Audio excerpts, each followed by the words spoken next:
Tonight, the Middle East teeters on the edge of war, its cities tense and uncertain as darkness falls. The air is thick with anxiety, and the world's attention is fixed on this volatile region. At the heart of this crisis are Iran and Israel, two nations locked in a dangerous rivalry that has suddenly reached a boiling point. Their actions and decisions now carry consequences that could ripple far beyond their borders. The rhetoric of war is louder than ever, echoing through government halls and city streets.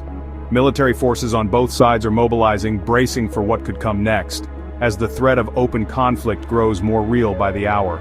President Trump has issued stark warnings, suggesting that an Israeli strike on Iran's nuclear facilities is not just possible, but perhaps imminent.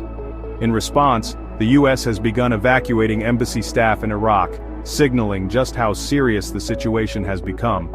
Recent developments, such as Iran accelerating its nuclear program and showcasing new capabilities, have only heightened the sense of urgency and alarm among world leaders. International inspectors have raised red flags, warning that the window for diplomacy is closing fast. Tense negotiations and emergency meetings have done little to ease the standoff as both sides dig in. Israel believes it has a fleeting opportunity, convinced that Iran's regional allies are weaker and less prepared than before. This perception is fueling talk of a decisive, perhaps preemptive strike. Around the globe, anxious crowds watch the news and world leaders gather in emergency sessions.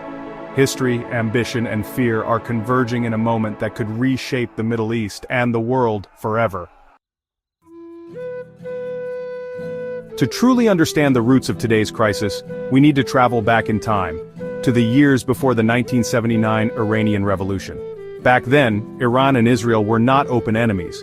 In fact, they maintained discreet but significant diplomatic and economic ties, cooperating on trade, oil, and security matters behind closed doors. These quiet connections allowed both nations to benefit strategically, even as they kept their relationship out of the public eye. But everything changed with the revolution. The new Islamic Republic, led by Ayatollah Khomeini, denounced Israel's very existence, calling it an illegitimate state and rallying the public against it.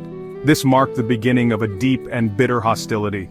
In the years that followed, Iran built what it called the Axis of Resistance, supporting militant groups like Hezbollah in Lebanon and Hamas in Gaza, aiming to challenge Israel's influence and security directly through proxy warfare.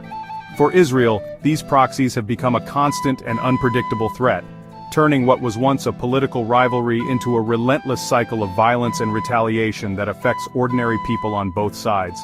But Israel's greatest fear remains the possibility of a nuclear-armed Iran, a scenario it views as an existential threat, one that could tip the balance of power in the region forever. This fear has fueled a shadowy campaign of covert operations, sabotage, and espionage, with both sides engaging in secret missions that have only deepened the mistrust and animosity. Today, decades of shadow war have erupted into open confrontation. Both Iran and Israel are locked in a struggle where each believes its very survival is on the line, making the conflict more dangerous and more personal than ever before. The current crisis was triggered by a series of rapid escalations in June 2025. The International Atomic Energy Agency formally condemned Iran for breaching nuclear agreements, validating Israel's long-standing warnings. Iran responded defiantly, expanding its nuclear program and rejecting Western pressure. Diplomacy collapsed after Iran's supreme leader dismissed a U.S. proposal to limit enrichment. Direct attacks since 2023 have shattered old rules, and both sides now prepare for open conflict. The world's last hopes for negotiation have faded, replaced by the drumbeat of war.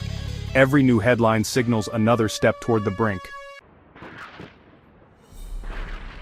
At the heart of this conflict are two irreconcilable visions for the Middle East.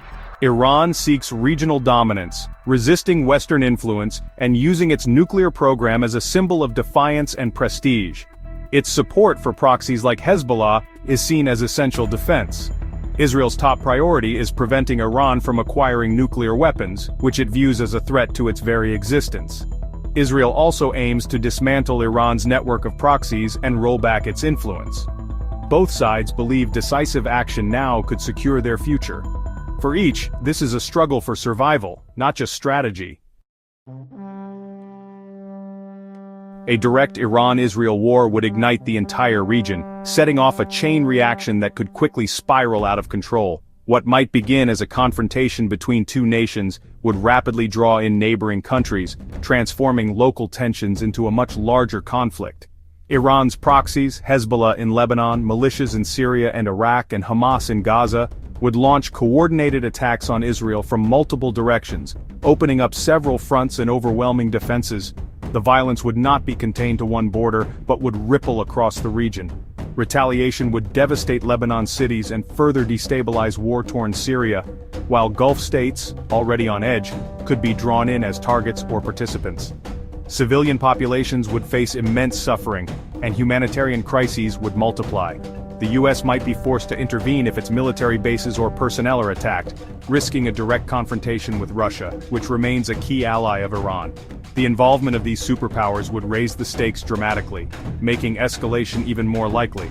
Modern warfare would spill into cyberspace, with cyber attacks crippling infrastructure far beyond the battlefield. Power plants, water supplies, and transportation networks could all be targeted, causing widespread disruption. Power grids, financial systems, and global communications could be attacked, spreading chaos and panic worldwide. The economic fallout would be felt in every corner of the globe, as markets crash and supply chains break down. The conflict would erase any sense of neutrality, forcing nations to take sides, straining alliances, and deepening divisions. International organizations would struggle to mediate as political protests erupt and diplomatic ties are tested. What starts as a local war could spiral into a global crisis with no clear exit, reshaping the world order and leaving lasting scars on societies everywhere. The fallout from an Iran-Israel war would reach every corner of the globe. The Strait of Hormuz could close, sending oil prices soaring and triggering a global recession. Millions could be displaced, creating a refugee crisis that overwhelms neighboring countries in Europe. Instability would spill into Western societies, fueling unrest and the threat of terrorism. The world's interconnectedness means no one would be untouched by the chaos. As the world holds its breath, the question remains, is there still hope for restraint and peace? The cost of war is clear, catastrophic for all. Is there a path back from the brink?